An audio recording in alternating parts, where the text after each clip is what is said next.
What if the real secret to success isn't on your phone, but in a philosophy that's over a century old? Seriously, forget the latest life hacks. Today, we are diving into the work of Frank Channing Haddock, a thinker from way back in the early 1900s. And his big idea? That true power doesn't come from luck, it comes from deliberately building what he called a magnetic personality. Haddock's entire philosophy really hinges on this one powerful metaphor. He wants you to stop seeing yourself as something that's just fixed.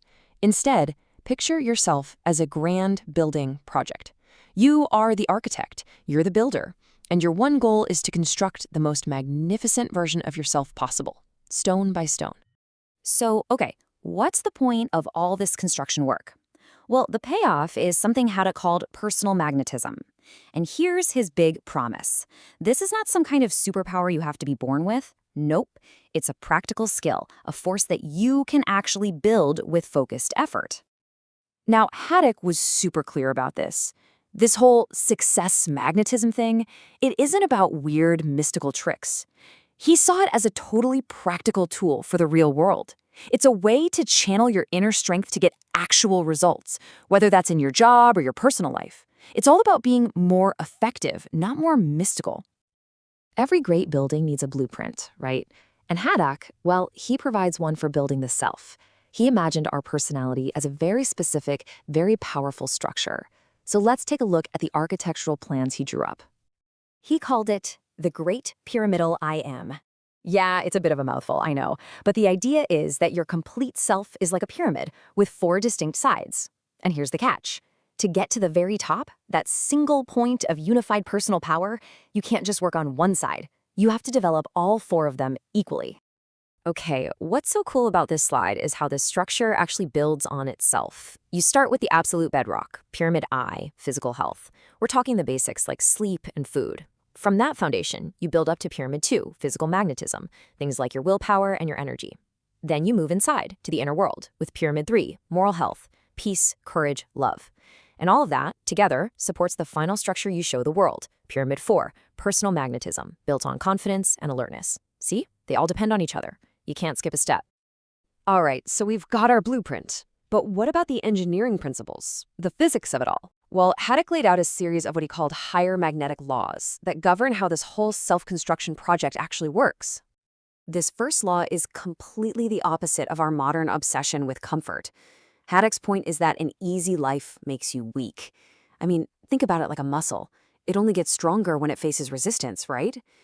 Your personal power, your magnetism, it doesn't grow while you're chilling on the couch. It's forged when you face challenges head-on. The tougher the environment, the bigger the opportunity to build real, lasting strength. Now, this next law, it might sound a little like The Secret or something, but there's a really key difference. Haddock isn't talking about just wishing for stuff. The crucial word here is demand. You have to actively and persistently demand success through your focus and your work. The idea is to align your entire being with your goals so intensely that you basically become a gravitational center for the opportunities you need. Man, this slide really gets to the core of it. Haddock saw things like complaining and self-pity as just power leaks, like holes in your personal battery. The real power move is what he called heroic acceptance. And that just means facing your reality exactly as it is, no whining, and then immediately focusing all your energy on making it better. It's a mindset that doesn't just save your power, it actively generates more of it. But even with the best blueprint and the right laws of physics, there's one force that can bring the whole structure crashing down. Haddock spent a huge amount of his work identifying and figuring out how to defeat this one single primary obstacle. He called it an insidious foe, an alien that's not even a real part of our true nature. He said it holds millions of people in self-imposed bondage. So what is this hidden power that sabotages all our best efforts? It's just one word: fear. Haddock was convinced that fear, in all its forms, worry, anxiety, doubt, you name it, is the ultimate enemy of personal mastery. He believed it's not a natural part of us, but a destructive invader we let in. So how do we fight it? Well, Haddock draws a really sharp line in the sand. On one side, you've got fear, which he calls this useless, distressing extra that just creates panic. But on the other side is our real ally, reason. Reason is what allows for self-protection, for caution, but without all the emotional chaos. It's the calm, effective guide, while fear is just noise from what he called a diseased imagination. Okay, so if fear's the enemy, what's our ultimate weapon? Where does the power to overcome it and to build our pyramid actually come from? Haddock proposed a core philosophy, kind of like a spiritual power source for the entire system. He called it the white life. Now, this isn't about religion in a formal sense. It's about consciously aligning yourself with what he saw as the fundamental positive forces of the universe. The idea is, by living in harmony with the good, the beautiful, and the true, you tap into this infinite source of courage and strength.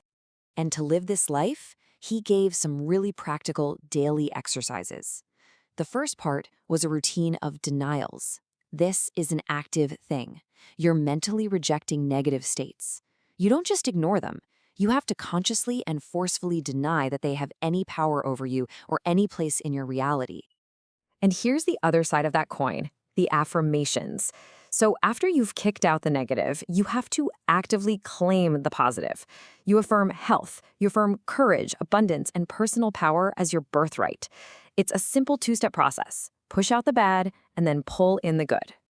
So you can see how all of these pieces are meant to work together, right?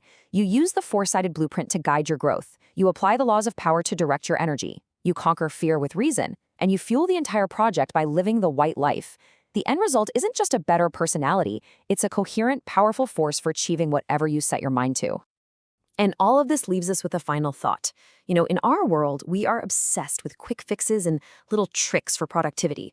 But what value might we be missing from this older, deeper approach, a philosophy that isn't about hacking your life, but about taking the time to fundamentally construct your character, yourself, your very soul?